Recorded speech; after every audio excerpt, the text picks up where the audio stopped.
Níró ardáin áitseo, Tá áit ag an eile ina bhfuil dachachtaí a gríomhá fearr taachtar.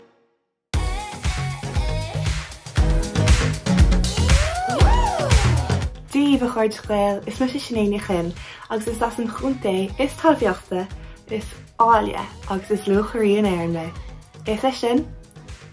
Chunta léise. Is réomhá atá is com an éarna atá buint leis an roiite sin. Ach ní bheocht déir leis an bhí seán mar chuir an ionise go léir os bargáir. Mar sin ní luigh mé a cuaig hína nu. Ar eilen, cúis iver a cuaig, na slíomh blama.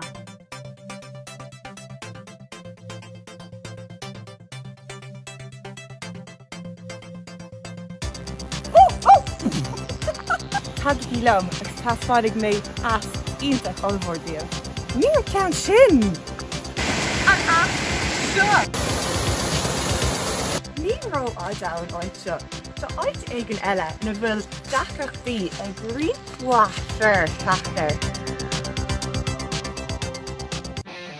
Agus trí brathnú ar na chlóracha is fearr ar an telefís. Bigí fearr amach den an lísigh seo lena. Feicfar an fearr is drama túla agus is dathúla. Robert Sheehan as Fort Líse ag ghlach a príomhpháirtís na chlóracha telefíse, Misfits, Love Hate agus an cheanna bearlamsa Umbrella Academy. An nuas ar sin tá an bhean chuachtach chumasach Claire Byrne as Cúnta Líse. I cean den na hiiriseoirí is mór le rá sa tír seo riamh.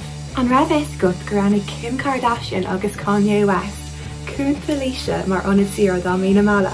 Tháinig siad an seo cúpla bliana hin, agus chúis go dtí an pictiúla nach túla Port Líse.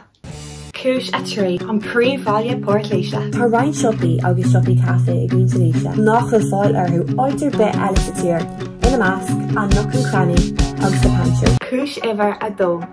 Níl éon gantanas de híomhanna cáiliúla, starúla agus ália an seo i Cúnta Líse.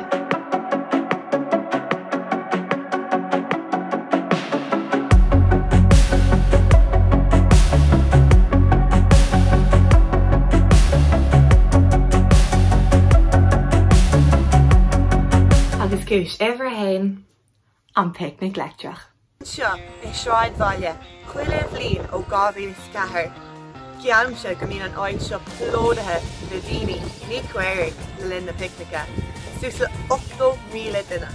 Má éistan tú go géir, seans go glosigh tú réon de ceolcharmacha atá imna.